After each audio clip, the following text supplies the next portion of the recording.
আসসালামু আলাইকুম। Panacea publications কর্তৃক আয়োজিত টেক্সট প্যানাসিয়া সিরিজ ক্লাসের আরও একটি ক্লাসে আপনাদের সবাইকে স্বাগতম জানাচ্ছি। আজকে আমরা গত ক্লাসের মধ্যে একটা কবিতা নিয়ে কথা বলবো এবং কবিতাটি হচ্ছে খুবই বিখ্যাত এবং খুবই বিউটিফুল একটা কবিতা, লেক আইর অফ ইনিসফ্রি। কবিতাটা খুবই সুন্দর এবং লিখেছেন ডব্লিউ.বি. ইয়েটস। উনি মূলত ন্যাচারাল সেটিং প্লাস হচ্ছে কথায় রোমান্টিকরা যেগুলো নিয়ে লিখতো লনলিনেস প্লাস হচ্ছে সেলিব্রেশন অফ নেচার, উনিও কাইন্ড অফ একই ধারা রাইটার ছিলেন, যদিও বা তিনি মডার্নিস্ট। তো তার লেখা কবিতাটা পড়লে আমরা বুঝতে পারবো। দেখেন, I will arise and go now. সে বলতেছে যে আমি এখনই উঠবো এবং চলে যাব। I will arise and go now and go to the Innisfree. এবং কোথায় যাব? ইনিসফ্রি দ্বীপে। ইনিসফ্রি হচ্ছে আয়ারল্যান্ডে, উনি আইরিশ কবি ছিলেন আয়ারল্যান্ডে।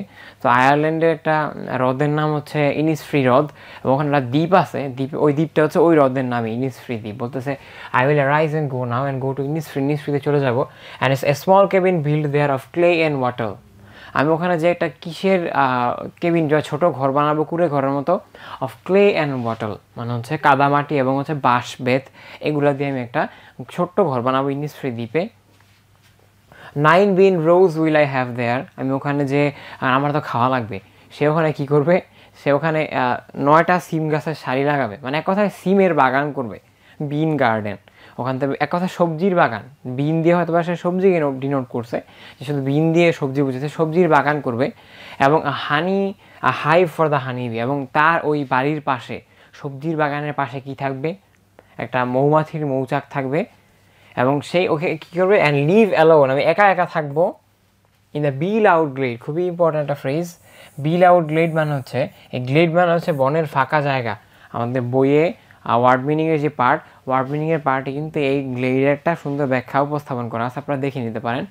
তো গ্লেড মানে হচ্ছে ফাঁকা জায়গা, আর বিল আউট মানে হচ্ছে গুঞ্জরিত, যেখানে মৌমাছি সবসময় মানে গুনগুন করে, আশেপাশে দেউড়ে, ভ্রমরের গুঞ্জন যেটাকে আমরা বলি, এরকম গুঞ্জরিত একটা বনের মাঝে একটা জায়গা। ওই জায়গায় আমি এরকম আমার বাগান থাকবে, আমি একটা ছোটো কুড়ি ঘর করব এবং ওখানে এরকম মৌচাক থাকবে। এভাবে আমি একটা ন্যাচারাল সেটিংয়ের ভেতরে থাকবো। তারপর স্ট্যান্সার দেখেন, now I shall have some peace there. সে সাম পিস বলতেছে, পিস তো অ্যাবস্ট্রাক্ট, এটা সাম কীভাবে হয়? ব্যাপারটা এরকম না যে পিস তো আসলে মানে এটা তো কোনো গণনাযোগ্য বিষয় না, এটা তো আনকাউন্টেবল বা অ্যাবস্ট্রাক্ট, এটা তো দেখাও যায় না, ফিল করা যায় জাস্ট পিস। তো এটা সাম পিস কীভাবে হয়? তো দেখেন, সাম পিস কীভাবে পরে পড়লো বুঝলো। ফর, এ ফরটা হচ্ছে বিকজ, এখানে ফর দিয়ে রিপ্লেস করা যায়। আমাদের বইয়ে ফরের একটা সুন্দর ব্যাখ্যা আছে পরবর্তীতে, মানে ফরটা যে বিকজের মতো কাজ করে, এটা কোন পার্টস অফ স্পিচ এটাও লেখা আছে, আপনারা ওখানে দেখে নিতে পারেন। For peace comes dropping slow, বলতেছে শান্তি ফোটায় ফোটায় পড়ে, ধীরে ধীরে ফোটায় ফোটায় শান্তি পড়ে ইনিসফ্রি দ্বীপে, এবং আমি ওখান থেকে কিছু শান্তি নিয়ে আসবো। কেমন অ্যাবসার্ড শোনায় না? শান্তি আবার ফোটায় ফোটায় পড়ে? শান্তি তো ফোটায় ফোটায় পড়ার বিষয় না, এটা খুব অ্যাবসার্ড শোনায়। তো তারপরে লাইনগুলো পড়ি একটু কেমন লাগে। Dropping from the veils of the morning, খুবই সুন্দর একটা metaphor.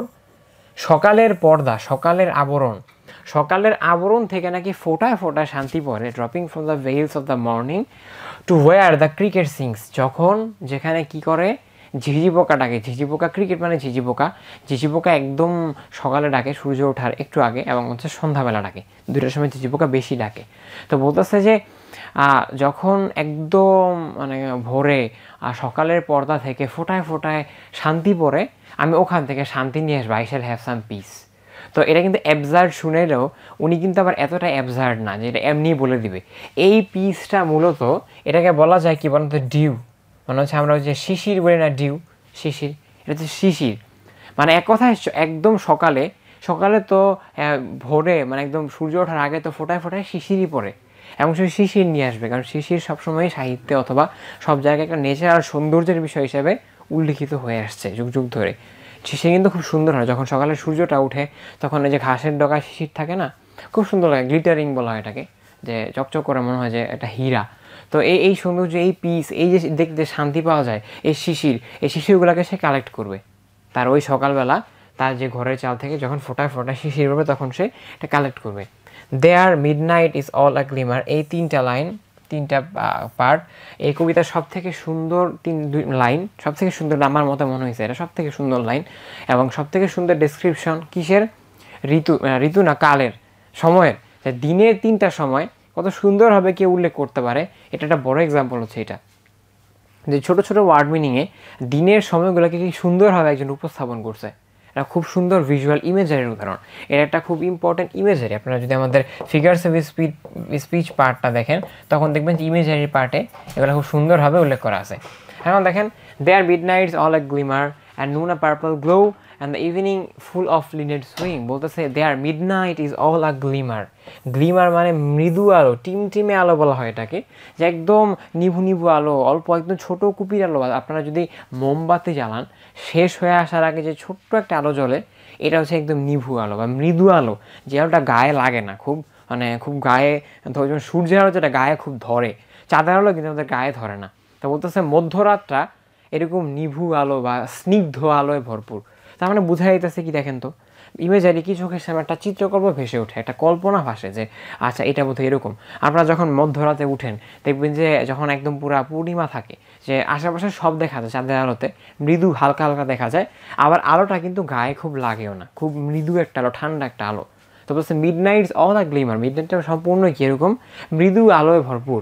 And noon a purple glow, purple গ্লোয়ের একদম ফ্রেজাল কনটেক্সচুয়াল অর্থটা হবে এরকম যে দুপুরটা হচ্ছে একদম রৌদ্রোজ্জ্বল বা গণগণে আলো, একদম বেগুনি রশ্মি দিয়ে ভরপুর। মানে হচ্ছে একবারে আমরা যখন যে কিছুদিন আগে দেখলেন না যে প্রচণ্ড রোদ দুপুরে, ব্যাপারটা হচ্ছে এরকম কিছু একটা, যে একদম সূর্য পুরা একদম খোলা আকাশে, কোনো মেঘ নাই, একদম ক্লিয়ার নীল আকাশে সূর্য একদম পুরো রৌদ্রোজ্জ্বল হয়ে আছে দুপুরটা। Noon a purple glow and evening full of linnet's সুইং। ইভিনিংটা কেমন, full of linnet's swing.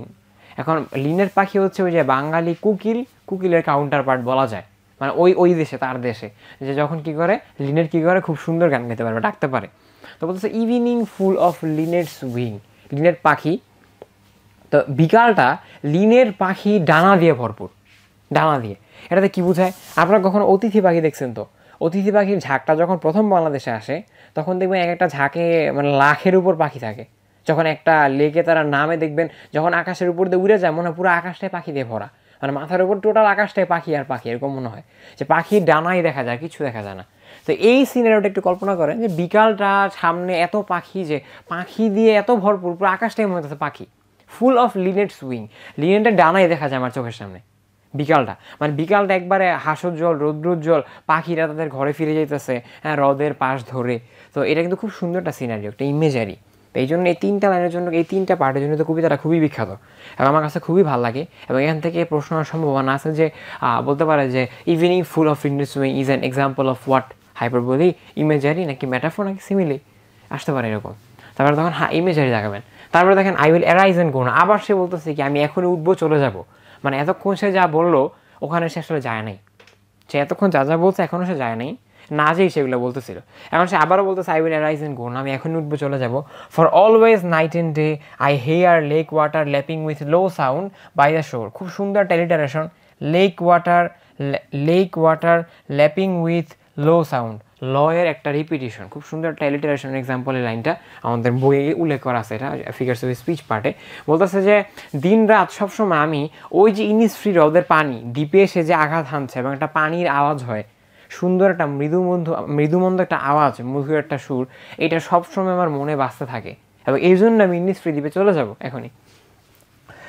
While I stand on the roadway, আমি যখন একটা রাস্তায় দাঁড়ায় আছি, হ্যাঁ, অর অন দ্য পেভমেন্টস গ্রে, এইটা গ্রে পেভমেন্ট হইতো, গ্রেটা হচ্ছে নাউন নাকি অ্যাডজেক্টিভ বলেন তো? এটা বইয়ে দেখতে পারবেন, চাইলে বইয়ে দেখে নেবেন, খুবই ইম্পর্টেন্ট। দেখেন সিকোয়েন্সের টুইস্টেড, গ্রেটা কি নাউন নাকি অ্যাডজেক্টিভ, ওই স্পেসিফিক্যালি আমাদের বইয়ে উল্লেখ আছে। আশা করবো বইয়ে খুলে এটা আপনাদের কাজ থাকবে, খুলে দেখে নেবেন এটা। তো পেভমেন্ট গ্রে বলতেছে আমি ধূসর ফুটপাতে এবং রাস্তায় যখন দাঁড়ায় ভাবি এগুলা, আমি যখন একদম ধুলামলিন শহরের মাঝে, চতুর্দিকে কোলাহল, প্রচণ্ড ধুলাবালি, ধোঁয়া, একটা পলিউটেড অবস্থা, এর মাঝে এক কথা একটা কেওস, একটা কেওসের মাঝে যখন আমি দাঁড়া থাকি, I here it in the deep heart score, আমি আমার একদম হৃদয়ের অন্তঃস্থলে এই রাগটা শুনতে পাই। এতক্ষণ যা যা হইতেছিল এগুলো একটাও রিয়ালিটিতে না, সবগুলো তার ইমাজিনেশনে, তার মনের ভেতরে। সে জাস্ট কল্পনা করতেছিল একটা ব্যস্ত শহরের মাঝে দাঁড়ায়, মত্ত কোলাহলের মাঝে দাঁড়ায় সে শান্তি পাওয়ার জন্য ওই যে ন্যাচারাল সেটিং, ন্যাচারাল লাইফে থাকলে কেমন হতো লাইফটা, এটা সে জাস্ট কল্পনা করে, ইম্যাজিন করে সে কিন্তু তার ন্যাচারাল এসকেপটা খুঁজে নিছে। এখন আমরা কবিতার থিমে আসি। দেখেন এখানে আমাদের ইম্পর্টেন্ট পার্টস অফ স্পিচগুলো উল্লেখ করা আছে। এখান থেকে ওই যে আমি যেটা আপনাদের কাজ দিলাম, পেভমেন্ট গ্রেটা দেখে নেবেন। এবং তারপর আসেন আমাদের theme of the poem. Happiness in city life is not real but polluted one where nature gives a real flavor of peace, serenity and happiness. Our modern life is mechanic and full of noise, but natural life is integrated with heavenly tranquility. Nature never betrays with man and one can enjoy the real taste of life living in the nature. In a nutshell যদি বাংলায় বলি, মানুষ তার প্রকৃত আনন্দ বা হচ্ছে যেটাকে বলে এসকেপ, সে অনেক ক্লান্ত হইলে সে কোথায় আনন্দ বা কোথায় খুব ডিলাইট খুঁজে পায় প্রকৃতিতে। মানুষজন বারে বারে প্রকৃতিতে ফিরতে চায়, সে প্রকৃতিতে যে আনন্দ খুঁজতে চায়। আমরা কিন্তু এটাই করি, খুব এক্সস্টেড হলে কোথাও ঘুরতে চাই যেখানে গাছপালা বেশি, নেচার বেশি। এটাই কিন্তু মানুষের বিশেষত্ব। তাই সে প্রকৃতিতে তার আশ্রয় খুঁজে পায়। এটা হইতে পারে ইমাজিনেশনে, হইতে পারে রিয়ালিটিতে। কবির ক্ষেত্রে সে বাস্তবতায় চাই, মানে সে ইনিস পৃথিবী যাইতে পারতেছিল না, কিন্তু সে ইমাজিনেশনে কিন্তু ঠিকই তার আনন্দটা নিয়ে নিছে। এবং এটাই কিন্তু কবিতার থিম ছিল যে নেচার কতটা ইম্পর্টেন্ট মানুষের লাইফে। এবং এই কবিতাটা কিন্তু যে ইউনিটের নামও কিন্তু এনভায়রনমেন্ট অ্যান্ড নেচার, মানে নেচার নিয়ে লেখা একটা পুরো ইউনিট, ওই ইউনিটের একটা কবিতা এটা। তো দেখেন তারপরে সামারিটা হচ্ছে কবিতাটা কীভাবে ডেভেলপড হয়। প্রথম সে নিষ্প্রীদ্বীপে যাবে, যে হচ্ছে ঘর বানাবে, এগুলো বলে সে যে the speaker states that he is living, এখনও সে যায় না লাস্ট সিজনটাতে, বিকজ এভরি নাইট মানে he is drawn to the rural sounds of Innisfree. It's all about rustling trees, not bustling buses for this speaker. মানে যখন সে actually সে তো যায় নাই, প্রথমে সে আপনাকে ভাবতে বাধ্য করছে সে ওখানে ছিল প্রথম 2 স্ট্যান্জা, কিন্তু অ্যাকচুয়ালি তো সে যায় নাই। সে ওই যে শহরের কোলাহল এটার মাঝে দাঁড়ায় কিন্তু ওই আওয়াজগুলো সে নিজের মনের ভেতরে কল্পনা করেই ঠিকই সে শান্তি পাওয়া যায়। সামারিটা হচ্ছে কবিতা কীভাবে ডেভেলপ হইলো এখানে খুব সুন্দরভাবে উল্লেখ করা আছে। আপনি আশা করবো এটা অবশ্যই পড়বেন। এবং তারপর আমাদের যেই ফিগার্স অফ স্পিচ সব থেকে ইম্পর্টেন্ট পার্ট, এখানে এই কবিতা কী কী ফিগার্স অফ স্পিচ আমি কিছু বলেছি এবং আরও কিছু আছে, এটা আপনারা অবশ্যই বই থেকে মানে গুরুত্ব দিয়ে পড়ে নেবেন, যেহেতু এখান থেকে এমসিকিউ বেশি হয়। তারপর আসেন আমাদের যে কি পয়েন্টসগুলো আমি আবারও বলি, গত ক্লাসের মধ্যে এবার রিপিট করি যে কি পয়েন্টে আমাদের কবিদের কিছু গুরুত্বপূর্ণ ডেসক্রিপশন থাকে তথ্যাকারে, যেগুলো থেকে এমসিকিউ আসতে পারে এবং এগুলো বইতেও থাকে। বইয়ে যে কবির যেটা পরিচিতি আর এটা আমাদের বইতেও আমাদের টেক্সট প্যান্সেতেও অ্যাড করা হয়েছে। এবং এখানে আরও গুরুত্বপূর্ণ কিছু বিষয়, যেমন ধরেন কবিতায় the poet the promise of some piece of mind, এই কবিতাটা কবিকে কিছু পিস অফ মাইন্ড ফিরিয়ে দেয়। অথবা যে the years found in nature a refuge from the ugliness of city life.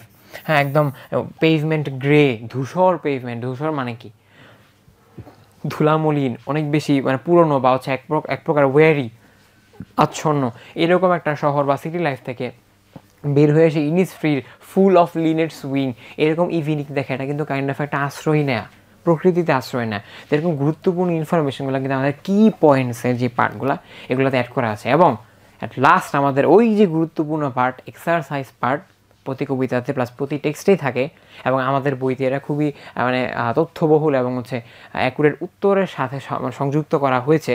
দেখেন এখানে এই এক্সারসাইজ পার্টটা কিন্তু খুব সুন্দরভাবে উল্লেখ করা আছে। আপনারা অবশ্যই এক্সারসাইজ পার্টটাও এখান থেকে পড়ে নেবেন, এটা কখনো স্কিপ করবেন না। বই যদি আপনারা কিনে থাকেন অবশ্যই এক্সারসাইজ পার্টটা যে কোনো টেক্সট হইতে পারে বা কবিতা হইতে পারে বেশি গুরুত্ব দিয়ে পড়ে নেবেন, কারণ এখান থেকে আবারও রিপিট করছি প্রশ্ন আসার সম্ভাবনা অনেক বেশি। তো এই যাবৎ ফুল ক্লাসটি যারা দেখেছেন সবার জন্য শুভকামনা। এবং আপনাদের যা যা বলা হলো কবিতাটা কীভাবে পড়বেন, কী কী বিষয়ে গুরুত্ব দেবেন, এগুলো আপনি আশা করবো অবশ্যই আপনারা এগুলোতে গুরুত্ব দিবেন, যেন আপনাদের অ্যাডমিশন এক্সামে যদি এখান থেকে প্রশ্ন আসেই এগুলো একদম অ্যাকুরেসির সাথে অ্যান্সার করতে পারেন। ধন্যবাদ সবাইকে।